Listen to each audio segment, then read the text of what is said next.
Hello everyone, this is Yamini Seni, and today we are going to do our new chapter of Class 9 English Moments book, lesson number 4 in the Kingdom of Fools. So, as the name suggests, it is going to be a very interesting chapter in the Kingdom of Fools. So, fools कौन होते हैं? मूर्ख. Kingdom मतलब राज्य. तो जो मूर्ख है उनके राज्य में क्या होता है? So we are going to do that. So what is the main curiosity question of this? That is, it is believed that fools are so dangerous that only very wise people can manage them. Who are the fools in the story and what happens to them? तो now ये कह रहे हैं कि जो फूल्स हैं वो बहुत ही डेंजरस लोग होते हैं. उन्हें सिर्फ जो वाइज पीपल हैं और जो कि वेरी वाइज पीपल हैं वही उनको हैंडल कर सकते हैं, अनलेस बहुत बड़ी प्रॉब्लम क्रिएट हो सकती है. So you have to find out that story में फूल कौन है और क्या होता है उन्हें. Okay, so what happens to them? That is also we have to find out. So let's start this chapter. In the kingdom of fools, both the king and the minister were idiots. They didn't want to run things like other kings, so they decided to change night into day and day into night. So what happens is एक kingdom of fools था जहाँ पे जो king और minister दोनों ही idiots थे और उन्होंने सोचा कि जैसे बाकी लोग अपने राज्य चलाते हैं हम वैसे नहीं चलाएंगे, हम कुछ अलग करेंगे. और उन्होंने अलग क्या सोचा कि हम दिन को रात और रात को दिन की तरह जिएंगे. So they ordered that everyone should be awake at night, till their fields and run their business only after dark, and go to bed as soon as the sun came up.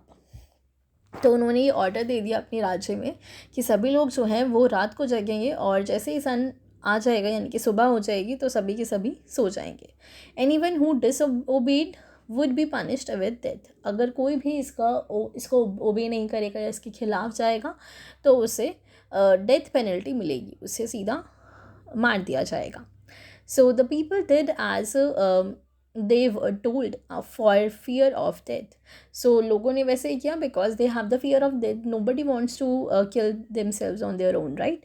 So उन्होंने इस चीज़ को follow किया वहाँ के लोगों ने. So the king and the minister were delighted at the success of their project. One day a guru and his disciple arrived in the city. It was a beautiful city. It was broad daylight but there was no one about. So what happens is कि जो king और उनके minister थे बहुत ही ज़्यादा खुश थे इस प्रोजेक्ट से कि everybody is following and nobody is disobeying and we are running our kingdom differently. Okay, so one day what happens कि एक गुरुजी आते हैं अपने डिसाइपल के साथ. Who is disciple? उनका चेला. उनके चेले के साथ आते हैं इस सिटी के अंदर. बहुत ही सुंदर सिटी उनको देखने को मिलती है, बहुत ही बढ़िया. वहाँ पे डे लाइट जो है यानी कि सूर्य की रोशनी बहुत बढ़िया आती है. और बट एक चीज़ उन्हें वियर्ड लगती है कि यहाँ पे तो कोई है ही नहीं. Nobody is there. Everyone was asleep, not a mouse stirring. Even जो माउस है वो भी जो है वो नहीं दिख रहा था. ठीक है. So even the cattle had been taught to sleep by day. तो जो कैटल है यानी भेड़ बकरियाँ जो हैं उनको भी ये सिखा दिया जाता था कि आप दिन में सोओगे, रात को नहीं सोना है. सो ये बात वो लोग भी, एनिमल्स जो हैं वो भी सीख गए थे. The two strangers were amazed by what they saw around them and wandered around town till evening, when suddenly the whole town woke up and went about its nightly business. So now ये जो दोनों लोग आए हैं, गुरुजी और जो उनका disciple है, तो वो लोग क्या देखते हैं, बहुत ही वॉन्डर्ड हो जाते हैं, बहुत ही ज़्यादा एक्साइट मतलब हैरान हो जाते हैं कि what is happening over here.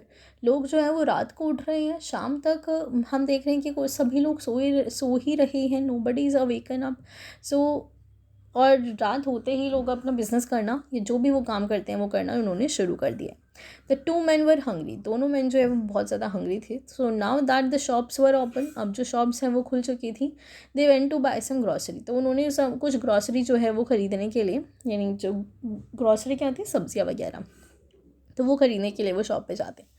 To their astonishment they found that everything cost the same. A single दुडू, whether they bought a measure of rice or a bunch of bananas, it cost a dudu. So the Guru and his disciple were delighted. They had never heard of anything like this. They could buy all the food they wanted for a rupee. So now what happens is उनको क्या देखने को मिलता है, यहाँ पे भी वो बहुत ज़्यादा एस्टॉनिश हो जाते हैं, दैट मीन्स आश्चर्य में आ जाते हैं. व्हाट हैपेंस कि जो भी चीज़ें हैं उन सब की सेम कॉस्ट है सभी. जैसे यहाँ पे जो एक आप कह सकते हैं करेंसी दिखाई है, दैट इज़ दुदू. जैसे हमारे यहाँ पर रुपया है, तो अगर हम बोले तो सारी जो चीज़ें हैं, सारी जो भी चीज़ें ग्रॉसरी है, चाहे वो महंगी से महंगी चीज़ या सस्ती से सस्ती, सभी का प्राइस एक है, that is a single rupee और अ सिंगल दुदू. So now what is over here. So वो दोनों बहुत ही ज़्यादा खुश हुए, गुरु एंड हिज डिसाइपल. एंड क्यों? क्योंकि वो एक ही सिंगल पैसे में, मतलब हर एक चीज़ के लिए वो सिंगल सिंगल पैसा देकर अपनी जो चीज़ है वो खरीद सकते थे, whatever they want. So when they had cooked and eaten, the guru realise that this was the kingdom of foods and it wouldn't be a good idea for them to stay there. तो what happens is जैसे ही उन्होंने अपना खाना बनाया खाया, तो इस समय तक उनको ये रियलाइज़ हो गया था कि ये जो राज्य है वो मूर्खों का राज्य है और यहाँ पे रहना सेफ नहीं है. They can do anything with this. So this is no place for us, let's go. ये जो जगह है वो हमारे लिए नहीं है, he said to his disciple. तो ऐसा उसने अपनी जो गुरुजी हैं उन्होंने अपने डिसाइपल को कहा. But the disciple didn't want to leave the place. Everything was cheap here. All he wanted was good, cheap food. सो जो डिसाइपल था, ही वॉज लाइक नहीं नहीं गुरुजी, यहीं पे रहते हैं, इतना सस्ता सब कुछ है यहाँ पे और बढ़िया है. तो जो डिसाइपल था उसके मन में ये था कि खाना अच्छा भी है और सस्ता भी है, तो we will stay over here only.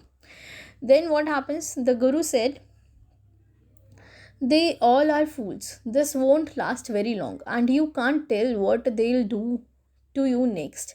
तो गुरुजी कहते हैं कि ये सभी जो है वो मूर्ख हैं, ये सभी जो है वो फूल हैं और ये ज़्यादा दिनों तक वर्क नहीं करेगा. और तुम ये कह नहीं सकते कि what they are going to do the next, ये कि नेक्स्ट क्या कर सकते हैं ये. But the disciple wouldn't listen to guru's wisdom. पर जो डिसाइपल थे उन्होंने गुरु की जो विजडम है, यानी कि जो उन्होंने एडवाइस दी अपनी समझ से, वो उन्होंने बोला कि नहीं हम इसको नहीं अप्लाई करेंगे या हम आपकी बात नहीं मानेंगे. And he wanted to stay. तो वो वहाँ पे रुकना चाहता था. The guru finally gave up and said, do what you want, I am going, and left. So what happens is कि गुरु ने बोला ठीक है तुम्हें जो करना है वो करो, मुझे तो यहाँ पे रहना ठीक नहीं लगता, एंड आई एम गोइंग, तुम्हें यहाँ पे रहना रहो. और ऐसा कहकर जो गुरु है वो वहाँ से चले गए. So we will continue this, the disciple stayed on in the next class. Till then you can just read it and write down some difficult words which you find that you are facing some difficulty.